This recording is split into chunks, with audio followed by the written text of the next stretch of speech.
I have had many of you ask me to do a video about people who do crafting and how you deal with the fact that you have too much stuff. So if you are not a crafter, or this applies to men too with your woodworking and things like that, then just swipe and keep going. So for those of you who do have crafts and do enjoy doing crafts, I was one of you. When I had my farmhouse, I had a room that I had designated for all of my stuff. I had so much scrapbooking stuff. I had jewelry making things, sewing things. Oh my gosh, I made a lot of my clothes when I was a teenager. And so if I was ever at an auction and sewing notions came up, thread, things like that, patterns, oh my gosh, buttons, oh, I would buy it and bring it home and put it with my stash of stuff. I had things for crocheting, I had things for knitting, and I've never been good at knitting. I've given that up.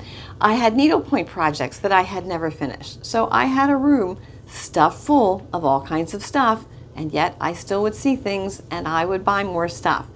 So when I sold the farmhouse, I just decided, I got real with myself. I thought, I am never going to complete half these projects. I knew I was never going to be good at knitting. I knew I wasn't going to sew my own clothes anymore. I was done doing scrapbooking for myself and the boys. So I let that stuff all go. And it was great to not have that weight on me. And I figured if I ever did decide to get into a specific craft, I could go out and buy what I needed.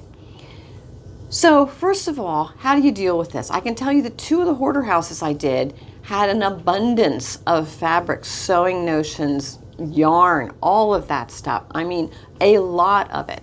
I did an estate one time where the woman had made cards and things like that. And she had a huge closet full of cardstock and markers and, little embellishments and stamps. Oh my gosh, she spent a fortune on those stamps and ink.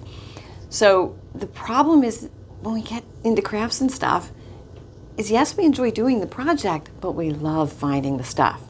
And if a business is going out of sale, it's like, oh, I need to stock up. Or you're somewhere and you see fabric you haven't seen before, or a new yarn, or a different color. We think, oh, we need to get this for when we're going to do this project. So the first thing is, stop buying stuff you don't need anymore. Finish the projects you have. And I want you to go through your craft room or wherever you keep all your things and make a list. Pull things out and say, okay, I have this and I've started on it and I didn't finish it. And I had that and I started on it and I didn't finish it. And this goes for men too. I've known men who had woodworking shops and were continuing to buy patterns for things and lumber and stuff and weren't using half of what they already had. So it's not just we ladies that do this. So the first thing is stop buying stuff, then look at what you have and make a list. Pull things out and say, okay, I'm not going to start something new until I finish this. And work your way through finishing your projects. That's probably the easiest way to start. Then you have to get real with yourself at some point, and you have to look at your stuff and go, how many things can I do? How much do I want to do? And maybe there's somebody else that can benefit from this. So first of all, think of church groups. There are a lot of church groups where they do sewing or they do knitting and crocheting. They donate things.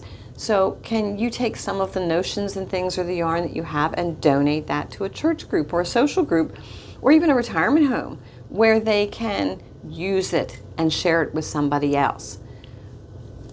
I know there's so much pretty stuff out there, and I know you have all these ambitions of what you want to do. But the reality is you've only got so much time to do it.